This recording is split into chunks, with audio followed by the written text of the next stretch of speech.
माणिकराव कोकाटे यांच्याबाबत आज कोर्टात निर्णय देण्याची शक्यता आहे। नाशिक कोर्टाच्या निर्णयाकडे संपूर्ण महाराष्ट्राचं लक्ष लागलंय। कोकाटेंच्या शिक्षेला कोर्ट स्थगिती देणार का याकडेही लक्ष लागलेलं आहे। शिक्षेला कोर्टाने स्थगिती न दिल्यास मंत्रीपद धोक्यात येण्याचीही शक्यता आहे। नाशिक सत्र न्यायालयामध्ये कृषी मंत्री माणिकराव कोकाटे यांच्या शिक्षेबाबत स्थगितीचा निकाल दिला जाण्याची आज शक्यता आहे। माणिकराव कोकाटे यांनी स्वतः आणि भावाच्या नावावर 10% कोर्टामध्ये कमी उत्पन्न दाखवून सदनिका बळकावली। मात्र इतर ठिकाणी त्यांनी उत्पन्न अधिक दाखवलेलं होतं आणि याचाच तपास करण्यात आला आणि यामध्ये ते दोषी ठरलेत। आणि या संदर्भात अधिकची माहिती घेऊयात। आमचे प्रतिनिधी योगेश खरे आपल्यासोबत जोडले गेलेत। योगेश, आज माणिकराव कोकाटेंचं भवितव्य ठरणार आहे। कोर्टामध्ये आज निर्णय येण्याची शक्यता आहे, काय अधिकची माहिती आहे?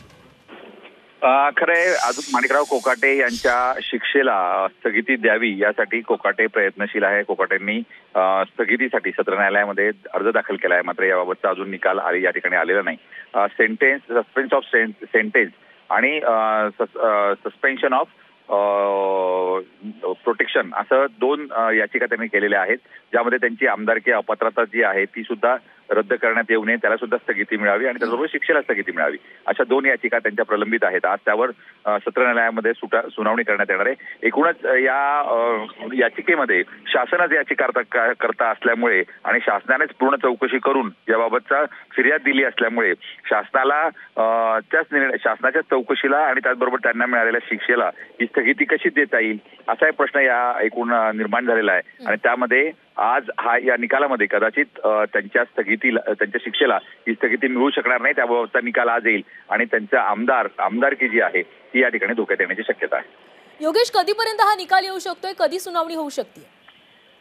दुपारी 2 वाजेनंतर ही सुनावणी होऊ शकते। त्यानंतर 3 ते 3:30 पर्यंत याबाबतचा निकाल या ठिकाणी दुपारी येऊ शकतो। त्यानंतर आज यासाठीची पूर्वतयारी पूर्णपणे नाशिकच्या सत्र न्यायालयात करण्यात आली आहे। कडेकोट बंदोबस्त या ठिकाणी ठेवण्यात आलेला आहे। जर स्थगिती देण्यात आली नाही आणि त्यांची शिक्षा कायम ठेवण्यात आली तर मोठा गोंधळ होऊ शकतो। या दृष्टिकोनातून संपूर्ण तयारी या ठिकाणी करण्यात आली आहे, पण जवळजवळ हा निकाल दुपारीच देण्यात येईल अशी परिस्थिती आहे। धन्यवाद योगेश, तुम्ही दिलेल्या सविस्तर माहितीसाठी। आणि या संदर्भातली अधिकची अपडेट घेणार आहोत। आमचे प्रतिनिधी ओम देशमुख देखील आपल्यासोबत जोडले गेले आहेत। ओम, काल धनंजय मुंडे यांचा राजीनामा झालेला आहे आणि आता नवा मुद्दा येतोय, तो म्हणजे माणिकराव कोकाटेंचा राजीनामा कधी होणार असा सवाल विचारला जातोय आणि याच संदर्भामध्ये आज निकाल देखील येणार आहे आणि अधिवेशनामध्ये देखील विरोधक हाच मुद्दाच लावून धरणार आहेत। निश्चितच माणिकराव कोकाटे यांचं प्रकरण हे सध्या न्यायालयामध्ये आहे, न्यायप्रविष्ट आहे आणि त्यामुळे आता न्यायालयाच्या माध्यमातून यावरती नेमका काय निकाल येतोय, कारण त्यांना 2 वर्षाची शिक्षा सुनावण्यात आलेली आहे आणि या पार्श्वभूमीवरती 2 वर्षाच्या शिक्षेच्या ग्राउंड्सवरती त्यांचं सदस्यत्व रद्द होऊ शकतं। यापूर्वीचे 2 दाखले देखील यामध्ये दिले जातात। सुनील केदार यांची आणि राहुल गांधींची दोघांचीही जी सदस्यत्व होतं ते रद्द करण्यात आलेलं होतं। आता आज न्यायालयामध्ये नेमका या संदर्भामध्ये निकाल काय येतोय आणि त्यानंतर विरोधकांची भूमिका काय असणार हे देखील पाहावं लागेल। धनंजय मुंडेंच्या सोबतच माणिकराव कोकाटेंच्या सुद्धा राजीनाम्याची मागणी सातत्याने विरोधी पक्षाकडनं केली जात आहे।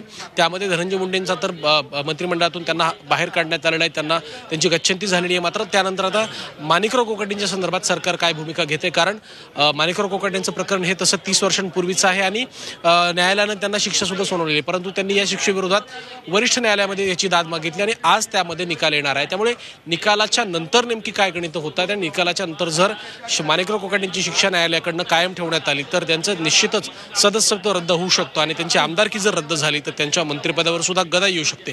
त्यामुळे सर्वात महत्त्वाचा मुद्दा म्हणजे न्यायालय याबाबत काय निकाल देते आणि न्यायालयाच्या निकालावर विरोधी पक्षाची नेमकी भूमिका काय असणार आहे हे पाहणं देखील महत्त्वाचं असेल, कारण जर न्यायालयाने शिक्षा त्यांची कायम ठेवली तर दुसऱ्या मंत्र्याची सुद्धा विकेट अजित पवार गटाच्या आणि पर्यायानं देवेंद्र फडणवीस सरकारच्या मंत्र्याची विकेट पुन्हा एकदा जाणार हे यावरून स्पष्ट होते। त्यामुळे निकालावरती आता सर्वांचं लक्ष लागून राहिलं आहे। नक्कीच ओम, तर दुपारी 3:30 पर्यंत हे सर्व स्पष्ट होणार आहे। कोर्ट नेमकं काय निर्णय देते याकडे लक्ष लागलेलं आहे। धन्यवाद तुम्ही दिलेल्या सविस्तर माहितीसाठी।